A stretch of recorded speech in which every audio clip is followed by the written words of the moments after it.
Hi, this is Mike Weber Reef, and I'm at Starbucks at 16 Union in Seattle, King County, Washington State, where I am a United States Marshal without property, and a King County Sheriff without property, and a Seattle police officer without property. I sleep on the ground like a dog. Wonder why? 1991, when it's my rookie year in uniform, some asshole kid found out I was worth 500 million, snuck up behind me, hit me in the head. But somebody told me later, if I make the grade and I sign that second contract, that's secretly how much money they're going to pay me. 500 million. 1992, I signed the U.S. Army contract in addition to the United States Marshal Service contract. I served in uniform here in the whole entire Washington State, Pennsylvania, and a couple other states, and in foreign countries in a United States policeman's uniform and a sheriff's uniform, walking around foreign countries. I had a camera. I used to throw grenades at me and shit and blow up, and I'd fucking go cross-eyed, fucking fall down and crawl away. They said they were hitting about it in Virginia. They incarcerated me there for 9 years to deprogram me, I guess, to help me get some of these memories back gently, because I guess they like me or something.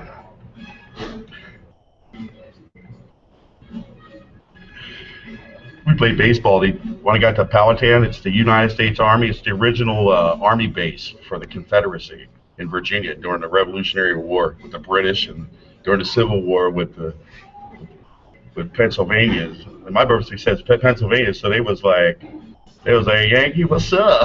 You must be good people. But they've been trailing me for years because Thomas Jefferson University in Philadelphia owns, well, according to the record, owns the University of Virginia, where they had me hold up at for 18 months in the county jail, accusing me of asking a guy for $1 and getting beat up. And I said, "What'd you say?" Hold the door. I was in my sheriff's uniform, woke up in the back room. The first back room I worked was back at the university with some guy sticking a needle in my arm, two nurses rubbing titties and rubbing cheeks in front of me, with their asses perched out like ducks. And the university policeman, a big one, pushing my chest back in the chair. Because when the policeman said I was under arrest, I said, "Well, I think that's a bad idea." And he said, "Put your hands in the car." And then he said, "Put your hands behind back." And I want a conscious. I think he just passed out, but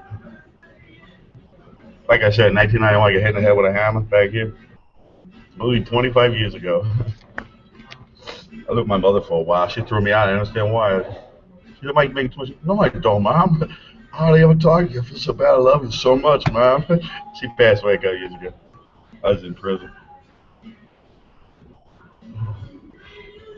Because she's a deputy marshal. Actually, she's a legal secretary. They make her deputy marshal. She carry a gun like a lot of the time, I guess, according to the police department. She had a frontline soldier. That's the way it works in the Army. The Marines Army. That's all like the workmen, like the unions, like the clerks and the secretaries and the sheet metal workers and electricians and the auto mechanics union and stuff like that. That's what I've basically been rolling around with my whole life. Came out for medical school. That's what I did on the East, though. I had like fashion school out here and acting school out here on the West Coast. And the East, I was an auto mechanic. They used to call me, they used to say Mike and Mechanics, and people used to laugh like, "Yeah, right, this guy's a moron." And then they'd hustle me away. Next time that guy would show up, I'd be arms deep, I'd be in a mechanic suit with grease all over my arms and a wrench in my hand. I'd be fixing somebody's car. And then, more than a few people, we played that, they played that gag on both of us. That was on my side, right? So that was fun, right? So anyway, I rolled around. I was just thinking about earlier. I rolled around here in like 80, 89 when I graduated from Coast Guard and Naval Academy with Skidrow and Poison, and they were my squad around here. We used to cruise around Seattle and ride the buses, and we'd meet up way over there and way over there. And Bon Jovi came to town, and U2 and Bruce Springsteen, and who else was it? Stevie Nicks and Fleetwood Mac. I met them all, man. I stepped on stage, did some dance moves with them. It was cool, man. So I was worth 500. I think they was all banking with me, right? So they didn't kill me, right? It's like, see, when I see you, huh, bro? You know, because now you owe me a punch right in the motherfucking head. That's what I get. I feel like they in my head telling me, if you ever see me, just punch me in the head, man. Like, I'll forgive you. It's 25 in the bag, and I just want you to punch me right in the fucking head if you ever see me again. And then sometimes they're like, yeah, not if you got that gun on your hip, man.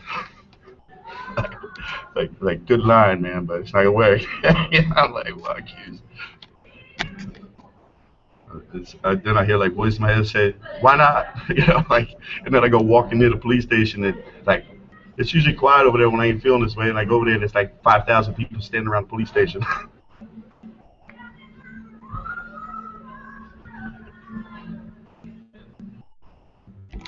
I mean, it's crazy sometimes. Man. I'm 43 years old now. You believe about 43? I, I'm 43. Do I look it? Right, right. So that's another talk from United States Marshal. You know what the United States Marshal is? It's a city of Washington in the District of Columbia police officer that gets selected to be a city of Washington in the District of Columbia police officer outside of Washington, D.C. So here I am in Washington State. It's pretty far away, isn't it? And I tell everyone, I'm a minister, like for real, ordained minister. I be minister grade because that's all it is without a gun. I should never forget that. But it's actually more, but it's not more right now. They've had me go like chase people all around the world, do like rob banks. They stick me right on their trail. You know what they called me originally? I got out of prison. I was like all moping around because they had me on the psych dope, and I just threw in the toilet. I didn't want it no more. They were calling me dog everywhere I went. Like these women, like with a pretty smile, debonair, like they're fashion models. Going, there's some food there, dog. I look at them like,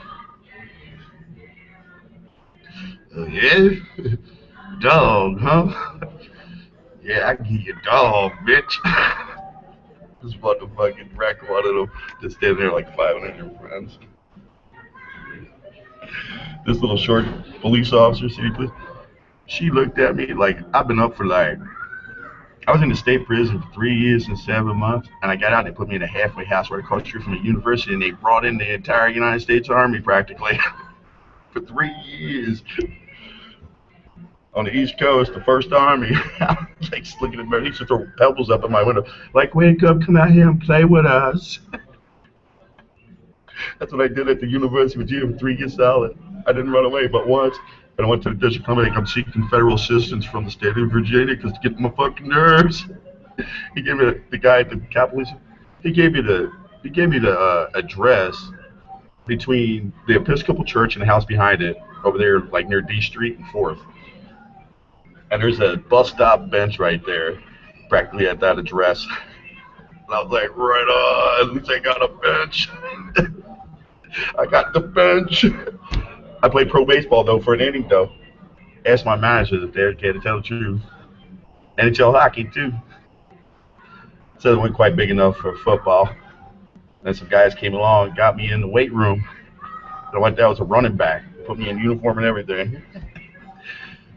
Quarterbacks. I played high school football with the military school, and then they put me on that football team. Like when I was in my 20s, I think, in a football uniform with shoulder pads, got mean on the gridiron. I think they said I scored a touchdown. And then they had to take me out of the game and hustle me out because everybody would start asking, "Who's that?" Who's that guy? Oh, he looks like, oh my God, it's Guns N' Roses. Because Axel was a kid that lived with me after I got attacked. And he got the lucky job because there's a common age in like the police department and military. I was 19, getting ready to get that second contract. He's like, oh yeah, shoot yourselves. Yeah. Just hit me once. And then he dropped the hammer. As soon as I turned off facing, he dropped the hammer. And then I asked him where he was going. And he says, he's going to kiss his wife. I said, why don't you fuck her too?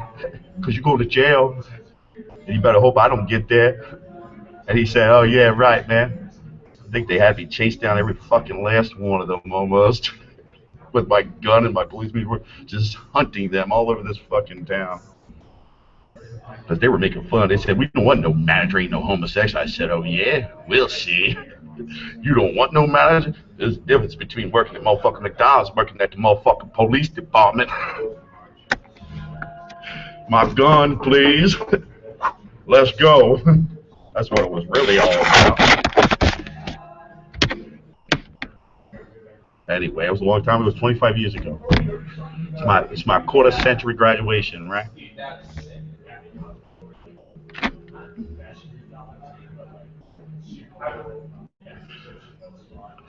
They said, handle your business. Handle my business. I get a laptop just like this to work all day. I'd see one of them, see the lead. I'd chase that motherfucker till I found one of them that was at that park. And I was cross-eyed like this. Looking like a fucking dog. They put one of them fucking old transportation police hats on my head. The ones that come down with a buckle right here under your chin, real tight-like. It's to block that sunlight, because that's why they did it. And the transit police came on and slapped that motherfucker take down on my head. The Marine call said, here, boys, your last chance. Get him in his uniform. I walked and rode buses around looking for them fucking cocksuckers for real. I found most of them. They lucky the fucking police was following me for real in their cars. Them police. I'd have fucking shot them all dead. Most of them didn't even resist arrest. They went, yeah, hid behind that mama. Said, don't give me the... I said, boy, you best come out behind that woman. I mean, you best get out from behind her right now.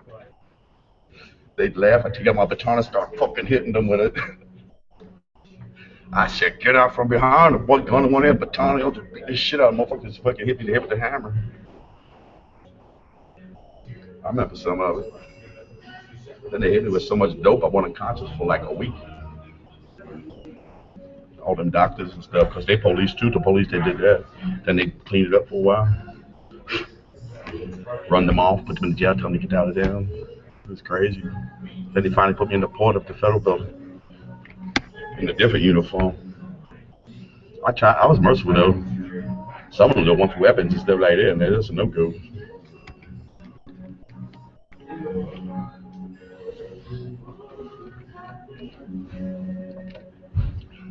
Clearly defined as police, coming to bust their ass.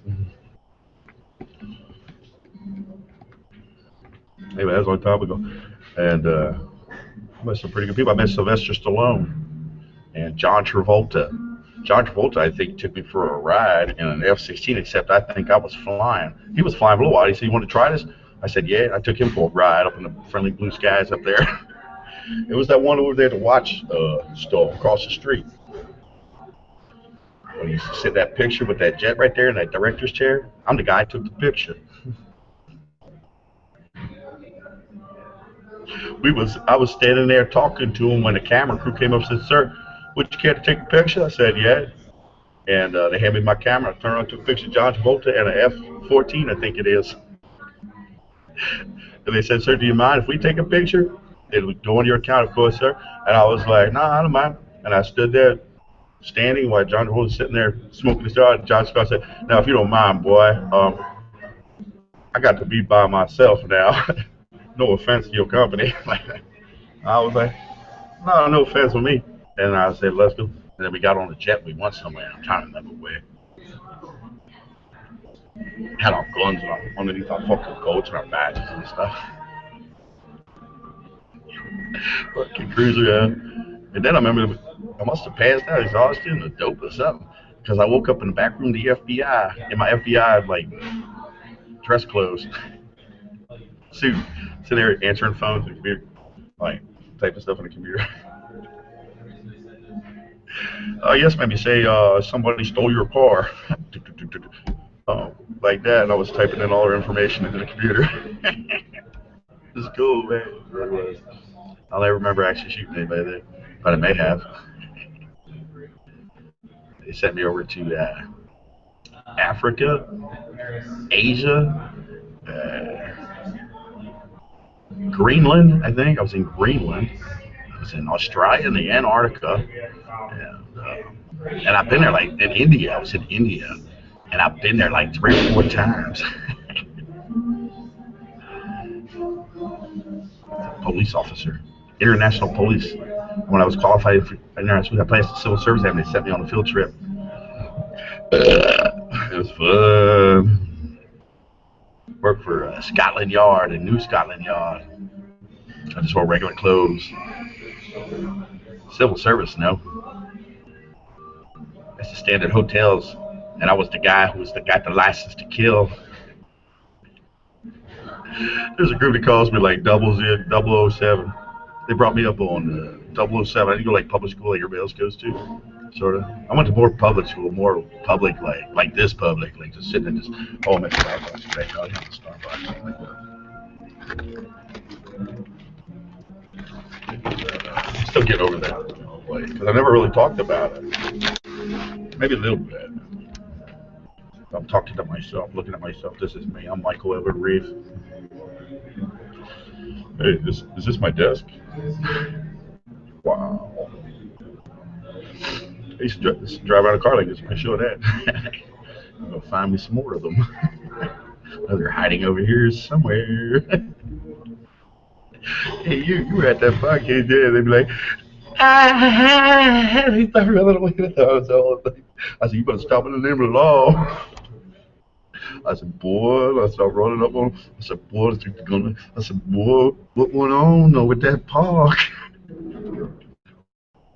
What did you hit me with the hammer for? He said, man, if you remember, Greg, it wasn't me, man.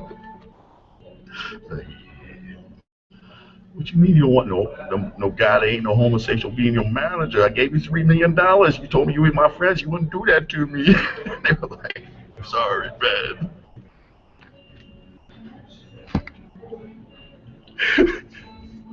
Literally, I was a model and an actor and a little kid in Seattle. McDonald's hired me in the East Coast. McDonald's, Wendy's, and Burger King.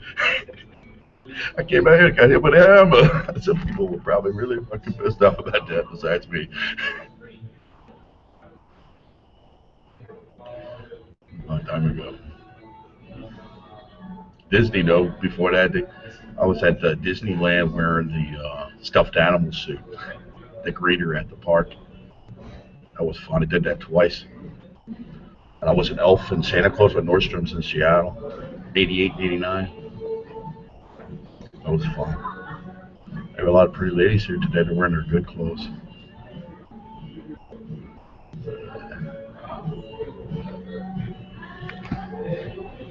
Now let me put it this way. I was a police officer in the city and county that locked me up in state prison. Now, am I wrong for being angry if I think about it, right? I've been alone outside for 3 years, just about. No relatives enough, except 4 or 5 times. No, 3 times. I visited a couple times. My base been living out there was a Social Security check. 3 years. I was in prison for that. Crazy thing is, the charge they put me in, I didn't actually commit that crime. Are they right? Are they right in locking me up like that? To say, man, you one of them police, man. When people don't listen, you beat them up. I said, yeah, but I'm a United States Marshal. What the fuck you think I'm gonna do if I tell you shut up? You need to shut up. If I'm sitting there in my policeman's uniform. If you wanted to know the reason, go to police academy and you'll find out why. Like when I say shut the fuck up to everybody in the room was sitting in the police room and one of them starts talking, they get a ticket. I mean, that's the school I grew up in. Doesn't matter who it is, cousin, mom, dad, whatever. Argue with me if I haven't gone on in a badge. Because you're going to send me out into that neighborhood with fucking 5,000 people that are going to be just as shocked as you are that I stood up to you.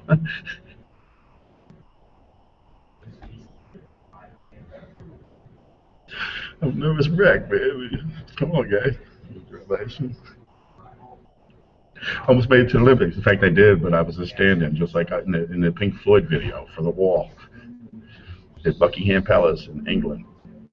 I stood in for that part. I look at came in his little blue patriotic Amish clothes and sat down in that desk where he gets his hand slapped by the old fat guy teacher with the ruler. Teacher, leave them kids alone. Ah!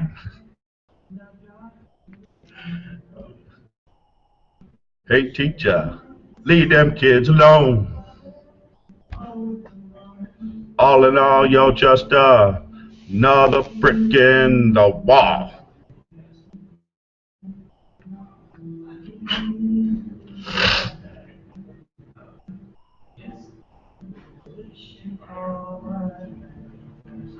Yeah, that's what we used to do all day. Play music and stuff. We had drum kits everywhere. Some guys that must got mad at me. So, all it's really telling is run, run. They put me in prison, Virginia for real, not just in custody, like prison. Sorry, I yelled at you. Hope you understand. You fucking dumb shit. I told you I'd forgive you for that. But you better start running because I don't think they do. It's like, oh, it's going to call some taxi cabs. Hey, yellow. Hey, orange. Hi.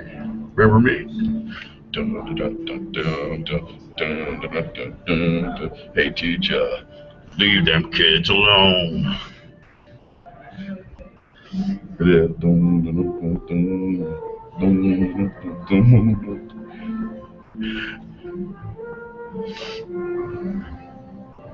You hear the music? I bought some of these guys around here some movies and some television shows. They bought me some coffee. Still sleeping on the sidewalk though. Got a back sleeping bag on that man. Not quite like a pile of shit. I'm grateful. I'm very grateful. It's sunny out. How about that? It's like it's light. Remember this face? 80s, remember this face? Anyway, we'll talk some business. Okay, business.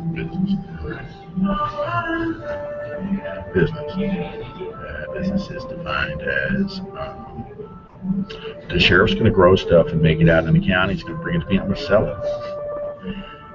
And then another sheriff's going to do the same thing. I'm going to buy it. All the way down the line, talking about other sheriffs.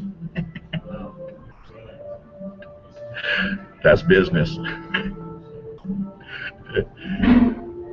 When you go to police academy, you'll figure it out. When I come to police academy, I'm the instructor. I want to bet on it, and I got a license to bet and win. Do you?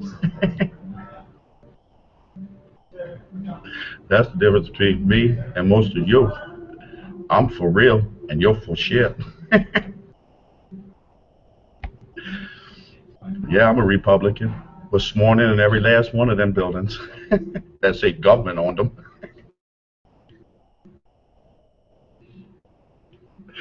Not the one that say your mama sucked my dick. But you want to talk about something for about? Come on with it.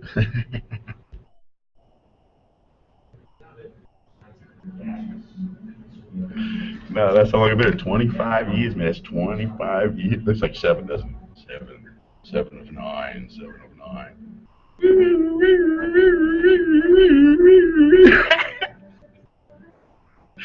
Whoa, hey Mike, what are you doing, Mike? What are you doing, man? Man, you got kind of an alienated. Or if they still get them women.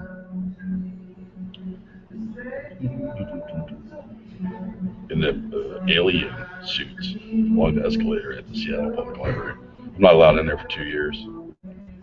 I cussed at the security guard because I gave him some money a long time ago and he thinks I'm stupid. And it makes me mad every time I'm in there. You reckon there's a reason for that? It's usually when they're like 25. I'm like privates in there. 15.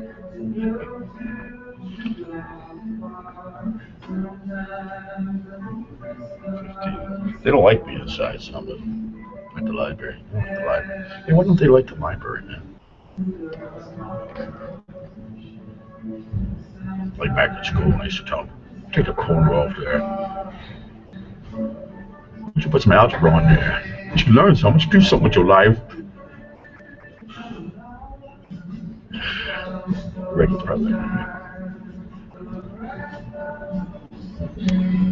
No, he let him as banker, except it was Treasury banker. The mid banker, well, he didn't duck and dodge me very often. At least back then when I was out here. Wait a second, what's the mid banker do? Let's go out of the vault. It only kept me like sober enough, really, like not my drug therapy, because I was injured, right? Dangerous job, right? That guy, man, he gets beat up a lot. Holding everybody else, I got the keys to the vault and everything, but I did my best, right? I'm still alive, man. Yeah. Took me in there, I did my whole job, checked out checks, went in the vault, got some money, brought it, gave it to the customer. It was the bank teller. So it's kind of a large sum of money, not too large. I had to go in the vault and get a couple of stacks of money out the drawer to bring out to a certain customer. I verified the check, and look at the signature card. I had to run through the machine, check it all out. It's cool. Got to go in the vault, get the money out, bring it right to the customer at a bona fide bank. Insured by myself. Somebody came along and they're supposed to give me a couple of dollars because that was also my job.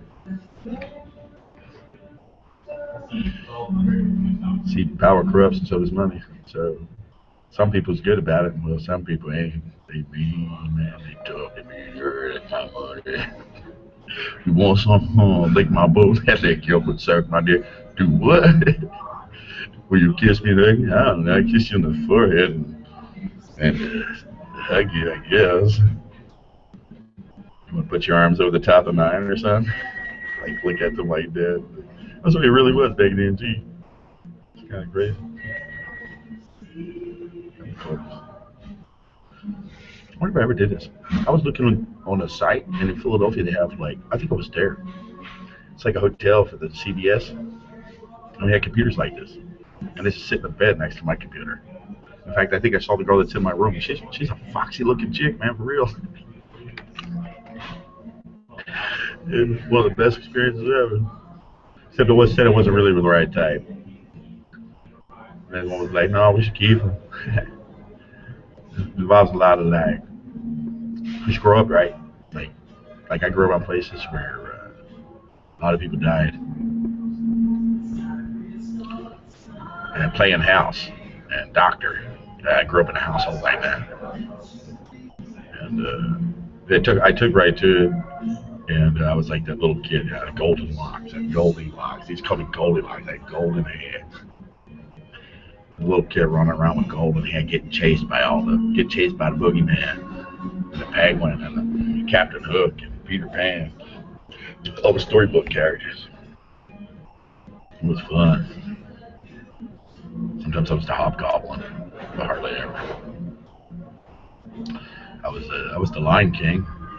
In the jungle, the mighty jungle, the lion will sleep tonight. In the jungle, the mighty jungle, the lion will sleep tonight. Wingo wop, wingo wop, wingo wop, wingo wop, wingo wop, wingo wop, wingo wop, wingo wop. In the jungle, the mighty jungle, the lion will sleep tonight. We used to rock that all around town, man. Going on a bust. I did that down in LA and Houston. On the Vegas Strip, man. We were putting on a show, Cinderella, on the Vegas Strip in Las Vegas. And some girl got raped. Me and this old sheriff had to investigate it. And then the sheriff told me, I got your back, I guess. They went in there. There's some fucking parlor in there. Just put on their show. We all went in to go.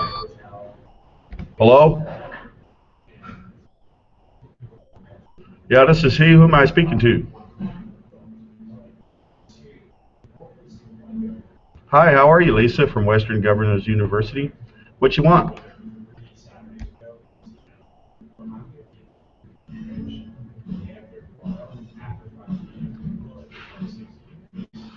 Yeah, I like that. I'm a doctorate of philosophy, and my ultimate goal in contacting your site was just a general email about your school and what you do, your class offerings, and that's basically it. And like an introductory letter if you have one.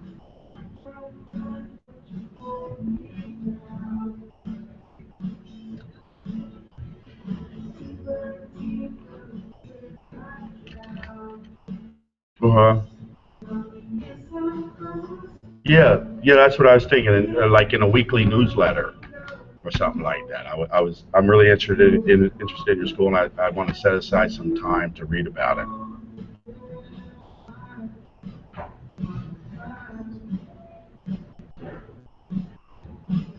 Uh,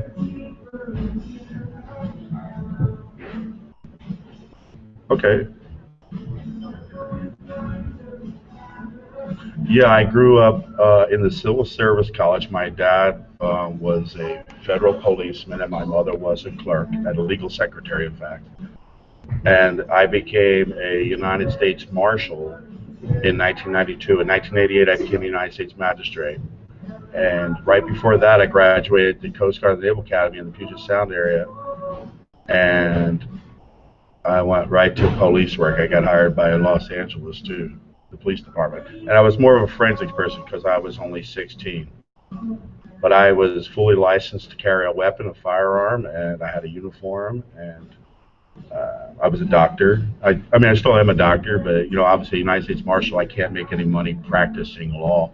And it's been known, medicine has been argued to be law when you're poor, although not by everyone. So I got hit over the head in 1991 in Kirkland, Washington. I was a Seattle police officer. I was estimated to be worth about $500 million. And there was a deposition of wealth, and I had to basically give it all away because they lost trust in me just because I was injured. And then, well, so now I was a truck driver. After that, I was a truck driver for a while. I took it easy for about 25 years. And I really began intense on these email sites here, like checking them out and scanning them really fast and picking up information while I just basically write a letter on my Outlook account describing my life in the present day, basically on a daily basis. Sometimes it's a good thing. So that's what I do now. I get $12,000 in Social Security. So it's not like anybody's really going to want to hire a disabled United States Marshal like outright, like in their place of business, because well, United States Marshals have guns. So I think about that a lot. So anyway, I was just looking for a newsletter from your school. If you have one available, that'd be really awesome. I know that you said you did. So okay.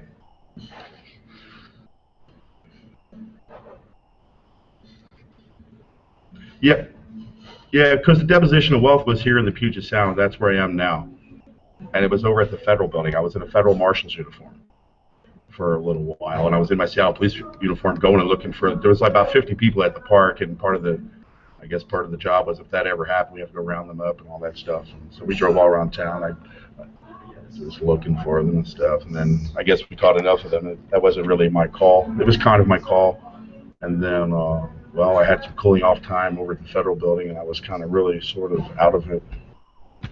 So that's what happened there. And they said that I'd always have Social Security. So really, it was a coerced sort of giving up the money because I was injured. I was injured in the line of duty.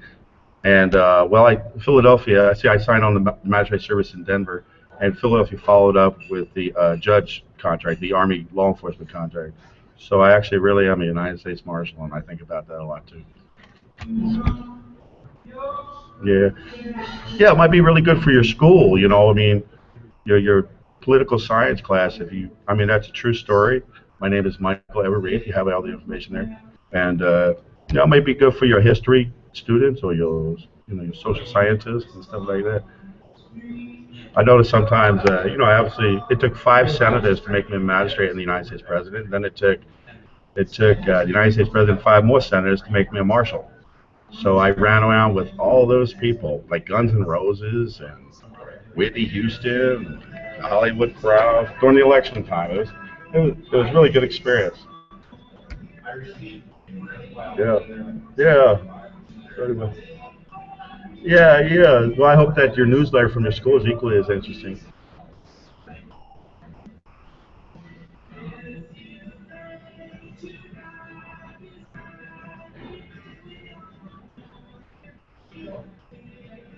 Uh,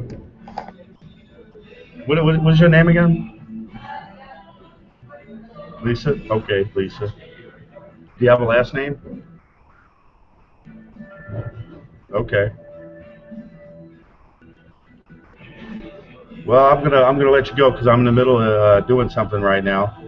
So, okay, you have a nice. Okay, great. Have a nice day. Okay. All right. Bye bye.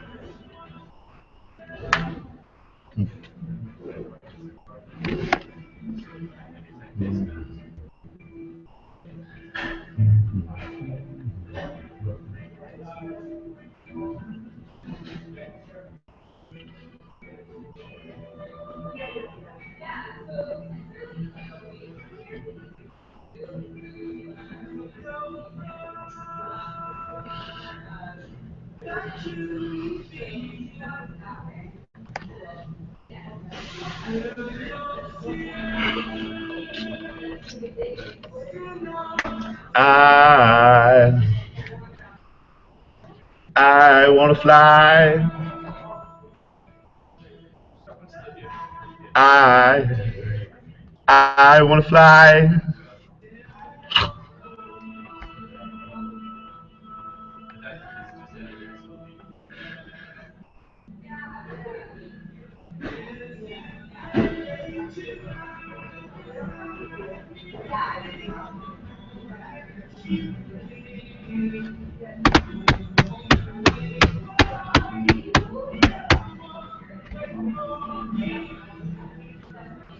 So anyway, we heard my whole entire phone call. Well, I gotta go. Okay. You guys have a nice day too. Bye.